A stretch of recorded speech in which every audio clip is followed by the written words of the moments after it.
that I wrote or the information that I shared. I just said, does my picture look okay? But it's a great opportunity. It is something when you go back through life and you share things with your grandkids or you share things with your friends.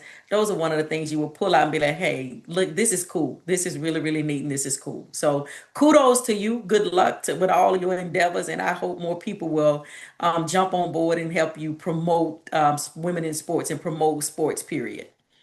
Well, I just want to circle back to just to be Mhm. able to say this again, that your chancellor asked you to sign his He did. copy. Dr. Bill Sasui, he did, and I did. I signed it and gave him a copy. So he definitely has a copy in his office.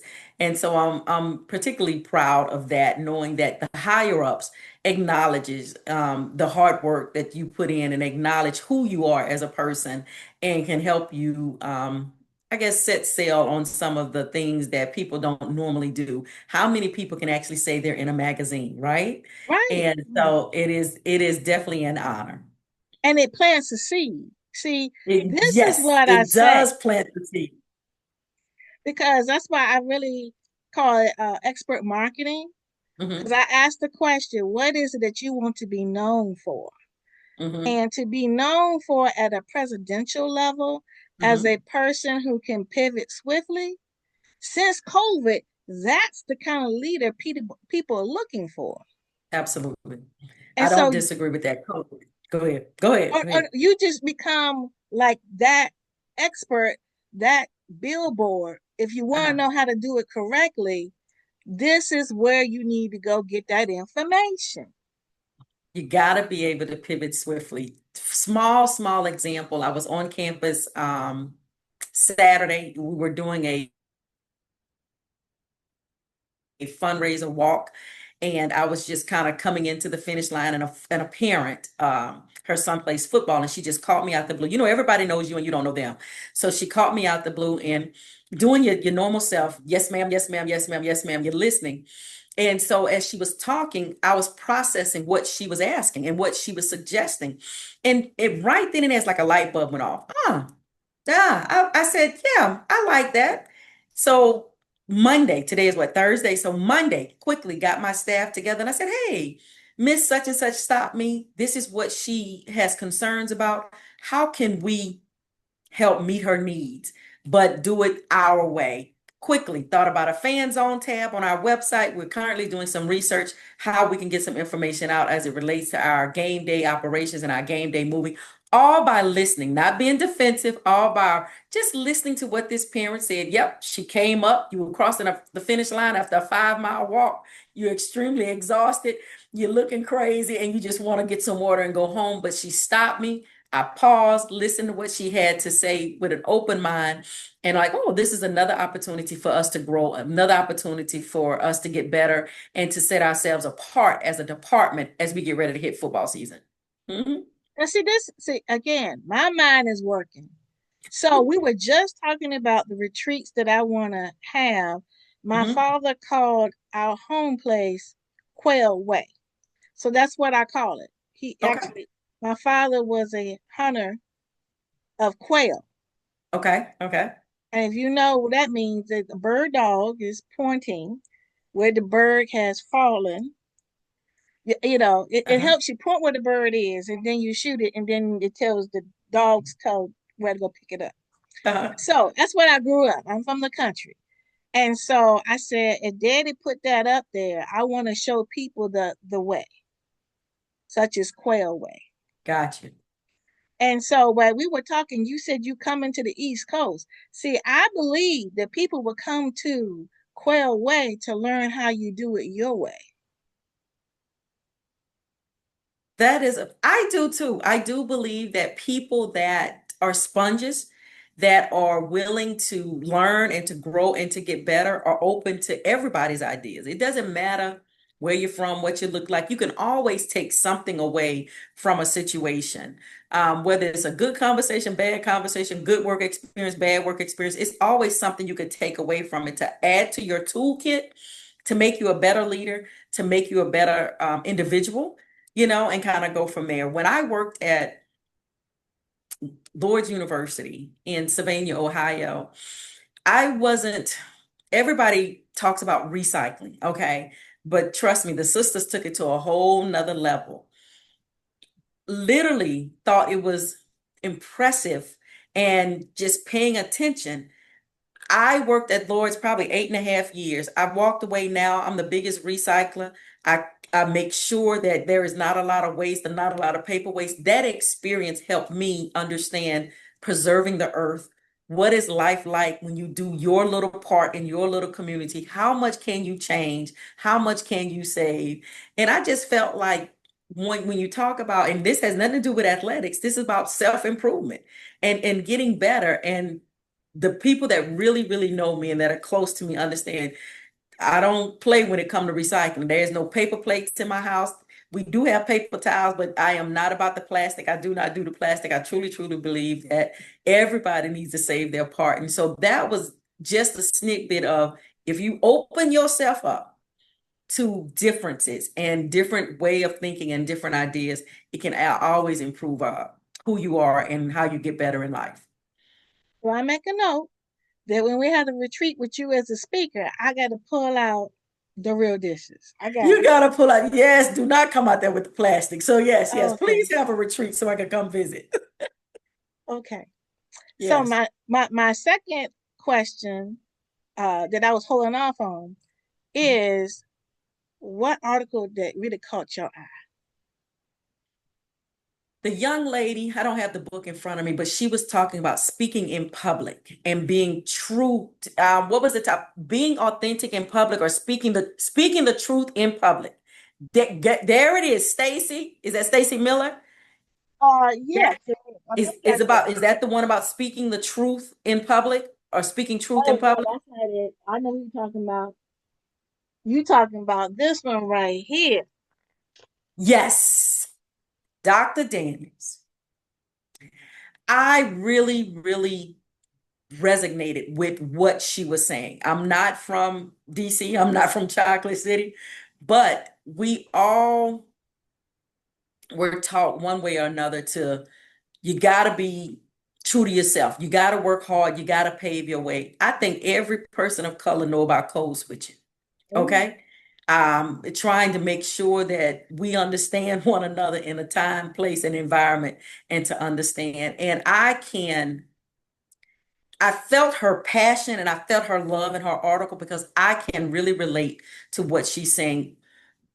We tread lightly sometimes, depending on the audience we have to serve and what we really want to say and how we want to say it, because we're taught to be self-guarded.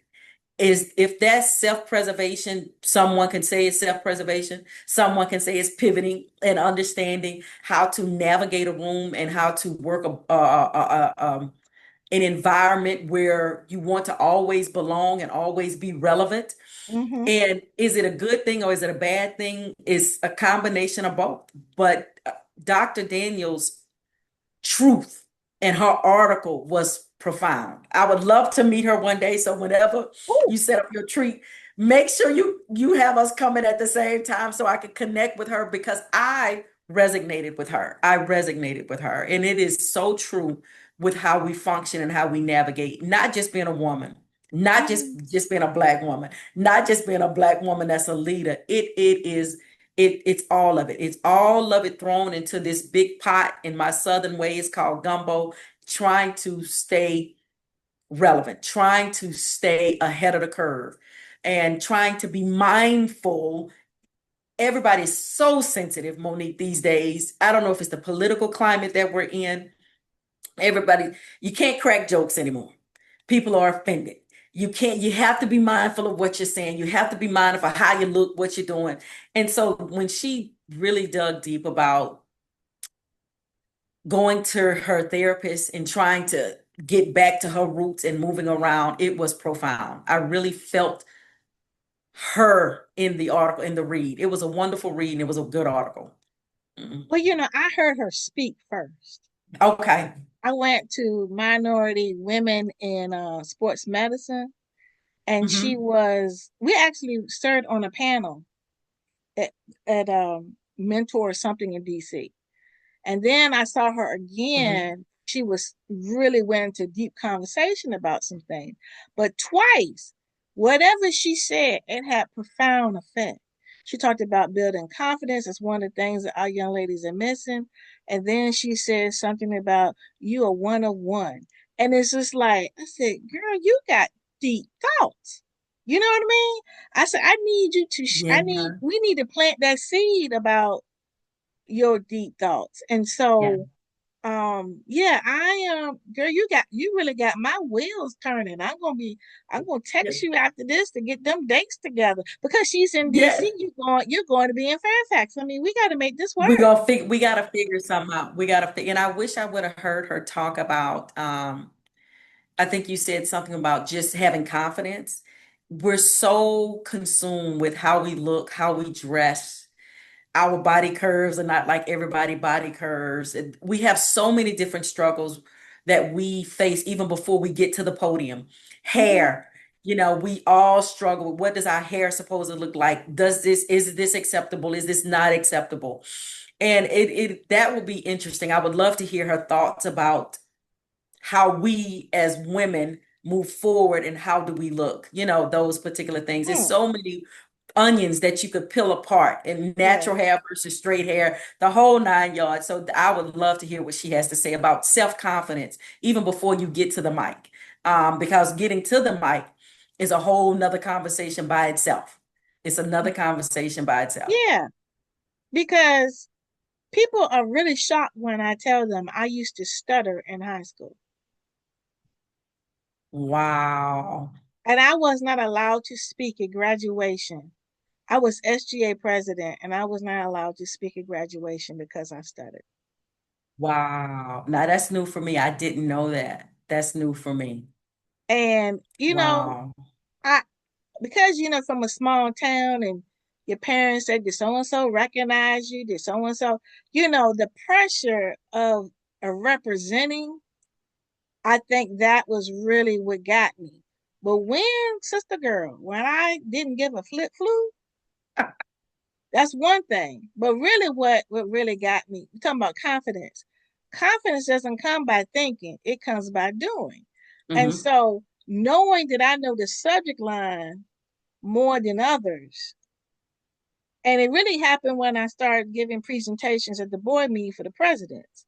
Hmm. I knew that we had to do certain things to get the CIAA in a position of respect among the NCAA, which Hmm. means doing certain reports that will be able to say what you really are doing Hmm. versus them making assumptions because you didn't do the report right.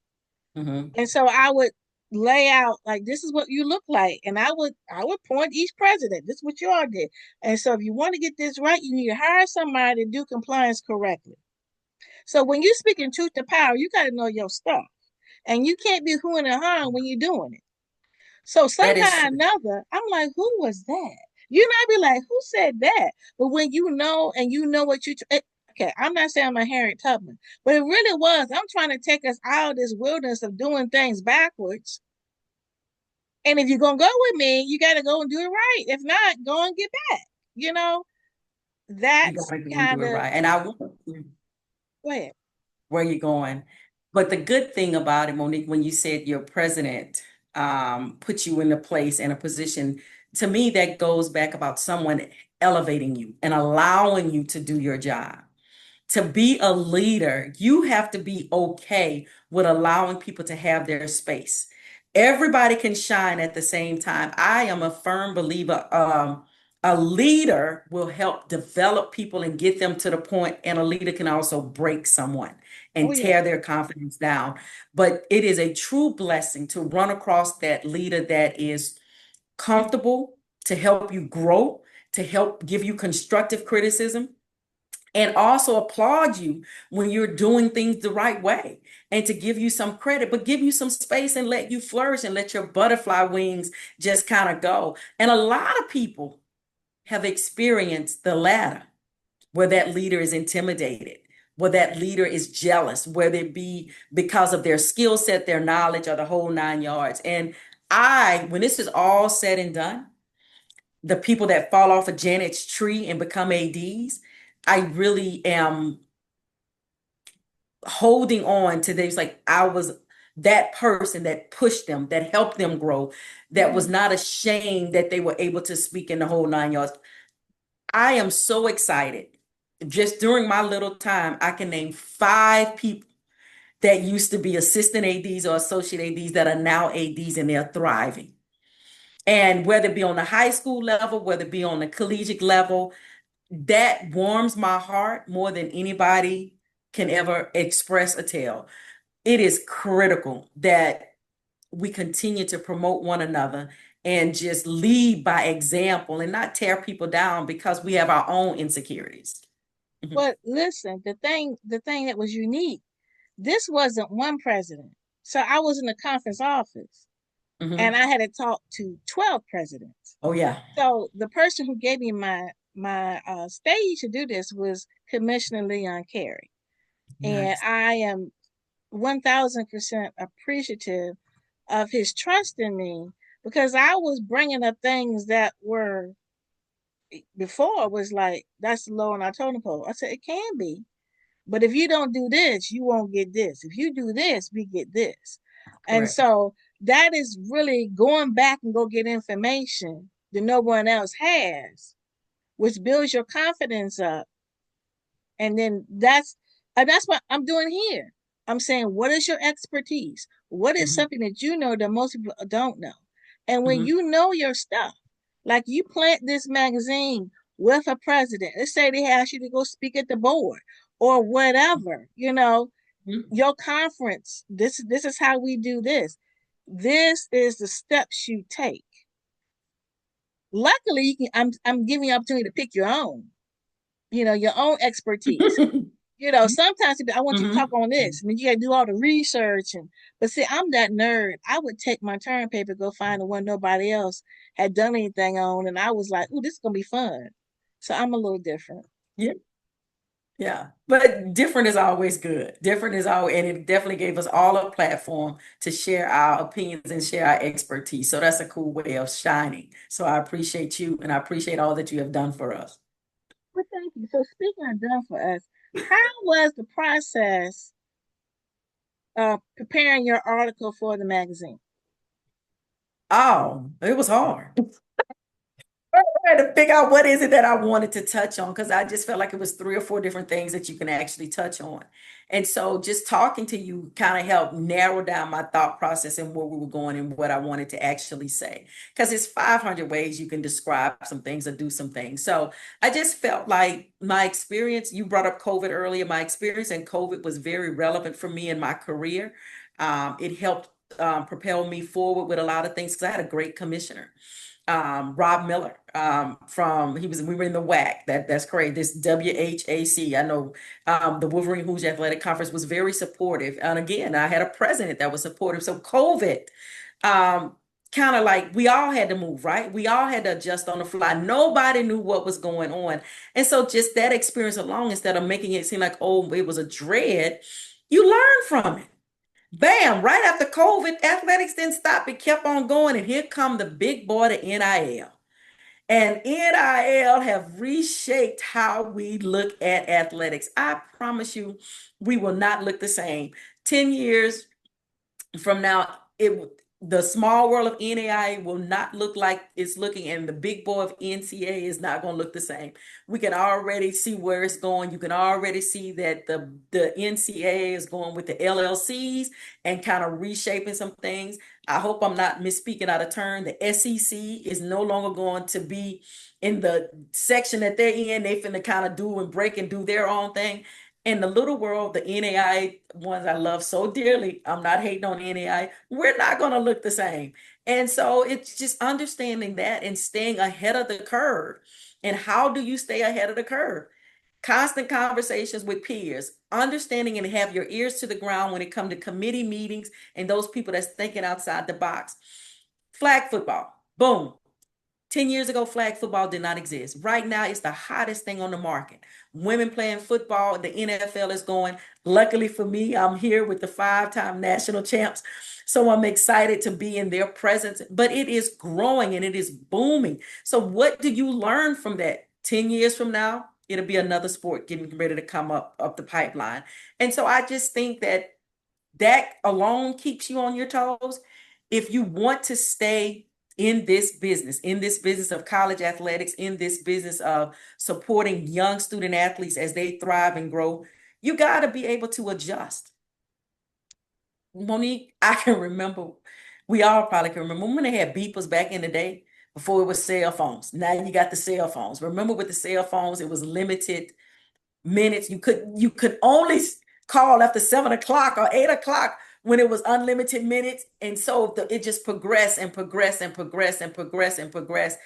Hey, you know what? You just got to continue to move and kind of go from there until you feel like, okay, I've done my part. Let me pass the torch to somebody else. So that's a whole spiel in itself of how do you continue to adjust in this crazy world, in this wonderful world of athletics. Well, you know what? See, in my mind, you're like the pivot AD.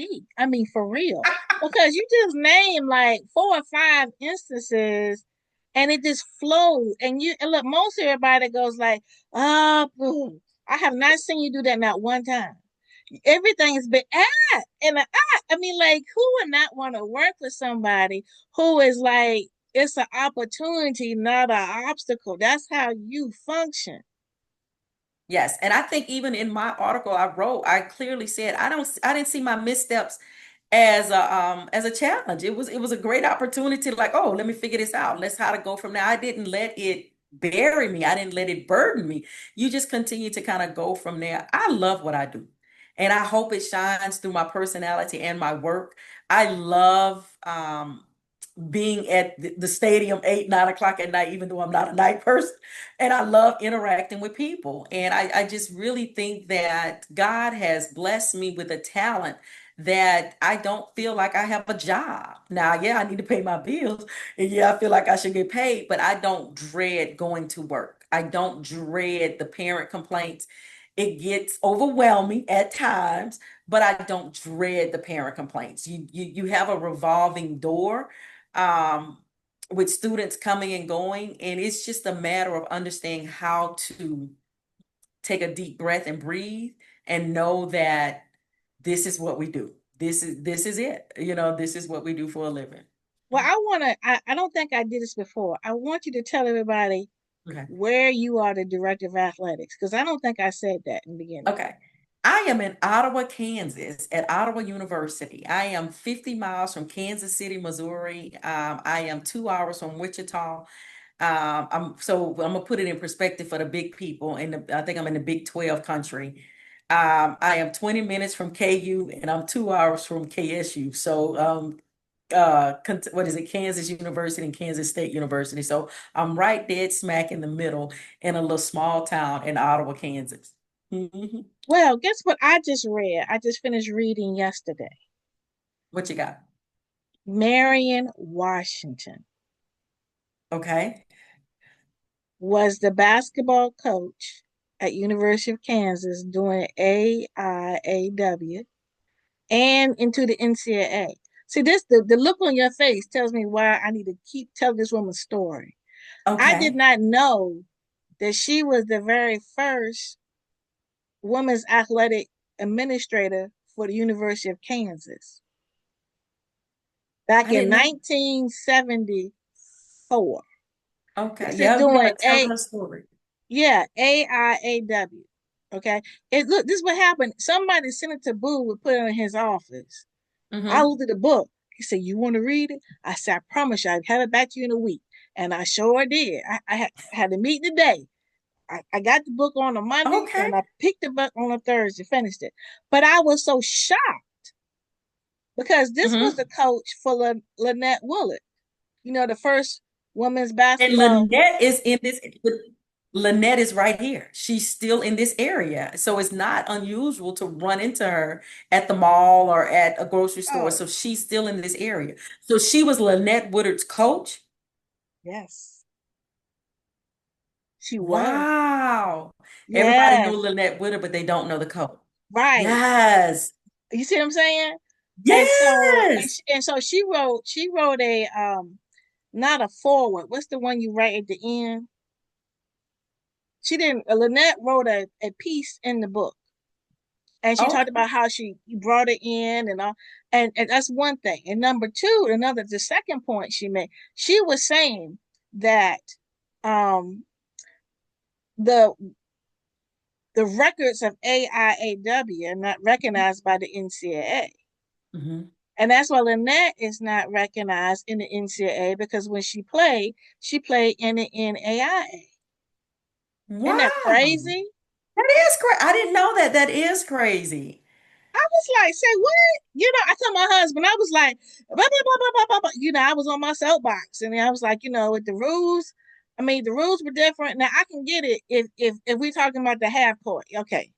But look, do you don't Yeah. see no asterisk besides so and so made so many points because they had a 3 pointer, didn't have 3 point. Do you see that? No. Nope. And her point too, that the Major League Baseball, they include the Negro Leagues records now.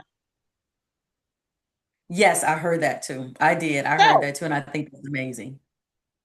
my point is, yes, it's about her life, but she has made some profound statements because she said she brought she created the women's program. Remember back in the day, you had women's athletic directors and the men. Yes. She created all The the women's programs coordinators. for them, huh? They were coordinators then. They didn't call them Yes. athletic directors. They just called Well, them women's coordinators. Uh-huh. but her title was athletic director. And so she had to actually Nice. fight that because someone else said they were that at Kansas, and she brought people out to say, "Look, I need you to make a statement." Da, da, da, da, da. I mean, it's a shame, but she makes a point. She said that we can't keep burying history, and I'm like, okay, I hear again expertise, putting it Hmm. on paper, putting it out there. And you know me, as you can see, I'm gonna keep telling the story because I was in awe. I was embarrassed. I'm a former board member of NACWA, which is now Women Leaders in Yes. Sports. And so, we were looking for the women pioneers. The lady Nell Jackson, who Hmm. is a award has an award at NACWA or Women Leaders named after her. She actually offered her a job at Ohio State. So I'm just saying, the people that we do recognize in that setting, it's like her peer, or either Hmm. she thought enough of this young lady Yeah. to try to bring her there, but she took the job at Kansas because they said we don't want you to go, we want you to come and stay here. So I thought That's that. So again, Kansas, I'm like, ooh. So the name of the book is called Fierce. fierce. Uh-huh. I'm definitely gonna Marion find that book. Washington. I'm Yeah. gonna, I'm gonna, yep, I'm gonna go check that one out. That's amazing. Yes. Yes. Okay. That's So what's my amazing. next question? So the process wasn't hard. No, it was not hard. It was very, it just thought provoking. It make you just kind of pause and think and reflect. And it writes itself. Yes. Honestly, it just once you figure out where you're going and what you're trying to say, it writes itself. So it was an easy write. It was easy information to share because it's just who I am. But I was elated that I was even asked. So you know what I'm saying? So first you got to get past that part. I'm like, oh, okay, cool. And then kind of go from there. But no, it was a smooth process. It was smooth. And the time frame that you asked for was great. And everything that you needed to go in it was really, really an opportunity for me to just do something different. Hmm. And I think it turned out beautifully. Oh, I think it's gorgeous. And blue is my favorite color. And Okay. so, yeah, and I don't think y'all knew that, but blue is definitely my favorite color. And I just love the fact that you had the blue trimming in the whole 9 yards. It's a beautiful, beautiful magazine. So it is a beautiful magazine. Okay. Just a couple more questions. Who Sure. should buy the magazine? Wait, say it one more time. Who should buy the magazine? I think anybody that is interested in sports, anybody that is looking to move up the ladder in athletic administration or just leadership in general, because I think what everybody shared in there was something that could be relayed or used in another profession. So Mm-hmm. that information can be shared. I think it's an opportunity. Those are great gifts for people that are working in your department or kind of going from there. Your family. My son definitely has a copy, so he better keep a copy, and my husband better keep a copy in his desk too, or they're gonna be kicked out of the family org, right? But I think it's an opportunity for all young leaders and leaders to share. So it is an opportunity to just promote your voice. Yeah, just an opportunity to promote your voice. So yeah. Okay. Now, who should be in the next magazine? Oh, that's a good one. You have you're gonna talk about me bad. I don't know if Kiki been in the magazine. Kiki Baker Barnes, the first black female commissioner in the NAI, is profound. I think she has so many people that admire her and look up to her, and definitely keep her in our prayers because she is the front of the line. She is holding the line and just making a way for a lot of us and kind of go from there. Well, you'll be real happy with the next issue she's to cover. She ain't okay. See that? Hey, go ahead. Well, I will make sure I get my cover, so she's good to go. She's good to go there. Do you know Janelle White? Janelle is the AD at. Point. Yep. Yes. She was Yes. in the first magazine, Well, I'm gonna and just shut up. You done got all the hard no, hitters. no, wait, but that's fine. Because it helps me bring, look, see, that's what I'm saying. Janelle had just gotten a job at, mm, help me, is it Indianapolis? IU, I IUP, IUPUI. right. IUPUI. She had just Ooey gotten a pooey. job. We call it ooey pooey. Yes. Oh my Uh-huh. gosh. Well, but she had been a member of the Advanced Academy. So I have a group coaching program. And she Okay. joined it when she was still at home. She was trying to get back into athletics. And hmm so she was one of the ones that said that the podcast gave her life because it gave her a feeling that she could get back in and she had community and all that kind of good hmm stuff. So then when she got the job there, she had me come do a staff retreat with Okay. all the women. hmm And it was a beautiful retreat. And at the end, we were supposed to everybody I did this activity where hmm everybody has a heart and everybody, hmm goes around and says things. Well, I'm telling you, these women, the girl hadn't been there a whole year. Uh-huh. These women were so appreciative of her leadership. Yeah. Yeah. So I said, you must write an article about hmm how do you get buy-in so fast? hmm Because some people just struggle with that. You know, when you Yeah. come A to a lot of people. Yeah.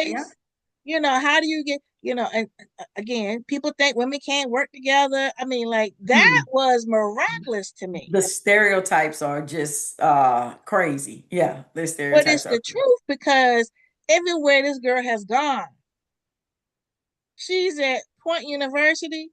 I mean, promotion, promotion, promotion. You know what I mean? hmm I Yeah. mean, it's like, what are you drinking, child? She's amazing. She is amazing. She is amazing. You got the young girl, Danielle Johnson, that's coming up the pipeline, junior college AD. She just wrote her first book. Oh It's something yes, about forward. I can't remember. It's something yes, forward. yes, yes. We talked Pointing about forward, that. moving forward. Danielle Johnson is someone that's coming up the pipeline. I don't know if you know Nancy Sakobi.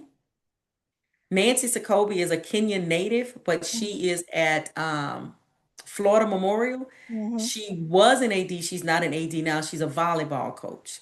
She's I currently know Nancy. working on her PhD. That's Oh, another. really? Yeah, she's currently working on her PhD, so she'll be Dr. Sakobi Okay. soon. Well, I will hit her up because Definitely hit up Nancy. Definitely hit up she wanted Nancy. me to come do a staff retreat for her when she was AD. And we Okay. were trying to work that money and that time out, girl. We were trying. We were trying. Yes. Okay. So yeah, she's another one that's up and coming. But it is so much talent that's out there. It is so much the young people that's coming and growing and trying to navigate through making sure just trying to find a space. Literally Mhm. just trying to find a space for them. So it's a lot of good young talent that's out there. That's really good.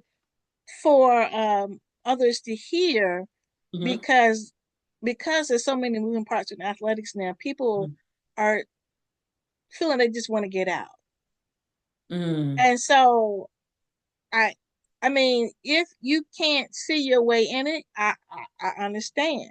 But I Hmm. just want the young people to understand, if you have that optimist mindset, that Yeah. pivot mindset, Yeah. you're going to be able to flourish in this. Don't, because see, here's the thing I love about you. You always got a smile and you're not looking like, because I've always said we're not going to have more women in this pipeline. And we act like this is the worst stress thing and it's the Hmm. worst thing. You're not going to have nobody want to come and get in the pipeline behind us. Hmm. We've got to be able to, like you say, you love your job and it's I love great. what I do. Yeah, you got to be Yeah. able to put it in perspective like that. Yeah, you got it. And you can have a work-life balance. It's up to you. I don't do Fridays. I don't work on no Fridays. If I go on a Friday, it's like, it's an emergency. You got to have a balance because you're on Saturday. So I love spending time with my family. I love spending time with my husband. I love spending time with my friends. I'm a sorority girl. You gotta, but it's up to you to figure it out. And if it's not for anybody to tell you, you gotta be okay with saying, not today. I'm not today, but also get your work done at the same time. So, I mean, and that's what I would tell. A couple of years ago, one of the reasons why I said what I said is before we had all these moving parts, we had women who thought they could not have a family at the same time. hmm, And I said, well, I got to be able to show them that they can. they So that can. started doing those retreats when I was in the CIAA, being Hmm. able to share best practices. And one of my facilitator, my mentor, Dr. Carolyn Hines, she asked this question: what's the best way to fold a towel? So when I ask you, what's the best way to fold a towel? Put the two sides together. No, you put the two. I don't know. You put the two corners together and fold. I don't know. Okay, now, mind you, I can't say you got flustered, but you kind of got like, ooh, ooh, I don't okay, know. okay. But My guess what? husband do the laundry. My husband do the laundry, so I don't know. But go ahead, go ahead. How you do the I, towel? Tell me. okay, but here's the point: you ain't got a problem delegating. Hey, that's the lesson right there. You don't have a problem delegating. And look, you don't even know how he does it. If he didn't do it the way you would do it, do you care? No, you do not. As long There as it's is clean. no perfect way to fold a towel There as you go. long as the towel is clean. That's it. And so That's it. you that's what you have to embrace. That's it. That's it. That is a great example. I'm gonna steal that from you. That is a Yes. great example. I'm gonna use that on my next staff meeting. That is See? a great example. Yes, that's a great example. And Hmm. that's why Dr. Hines, Lord rest her soul, I'm telling you, almost every woman that comes to retreats, they always remember the things that she taught us. And Got that it. I just try to relive those with my retreats, my lessons, because that's who gave set the example. She was the executive coach, in Hmm. corporate America, but because she was a St. Paulite and I was the director of athletics at St. Paul's, she was very, and my person who hired me, she lived with that lady when she was in college. The first director of Wow. athletics in the CIAA that was a woman Okay. happened to be her mentor when she was in college. So she put me under her wing because I was family and I learned how she led, Wow. and I shared her with everybody I knew. And Hmm. so what I just said was to be able to change your mindset. Now I've incorporated True. growth mindset, and I would say this: you definitely are the poster person for a growth mindset. Oh my gosh, you are. Thank you. I appreciate that. Thank you. Thank you so much. And then Thank you. we're gonna close it out with that one, because that's exactly what, when Okay. I see you, that's exactly what I see, and I appreciate you taking the time. This late hour. I know you're not a night bird, and I appreciate it. A Oh, night not a night owl. person. And Yep. I am too, because actually I go to bed at 10. So so I feel you. And I just want to say thank you for being in the magazine, and just thank you for being in our community. Because even though you're not on Facebook, you do get our emails. And so there's more than one way to I stay do. connected. Okay. I It do want is to more tell than everybody. one way. I got you on Instagram and social and Twitter. I got you. So tell everybody how to do that to find you again. How they can find me? I am Yes, on ma'am. Twitter under Coach Janet Eaton. So that's my Twitter handle. That's my professional handle. My Instagram handle is private, so you got to dig to find me. So we're gonna stay right there with Twitter. But you can definitely find me on Twitter at Coach Janet Eaton. Okay, that sounds good. And I just want to tell everybody how they can get the PDF of this issue. PDF, it's only $10. You can go to seedsofempowermentstore.com. Hmm. Seeds, SEEDS, of empowermentstore.com to get your copy. You Yep, can go make get your it. copy. Go get your copy. Yes. Now, if you ever want to get a copy that you can get signed, the always 9 issues are now on Amazon. Hmm. All Gotcha. right. Y'all take care. Mhm. Thank you. Thank you. Thank You're you. welcome.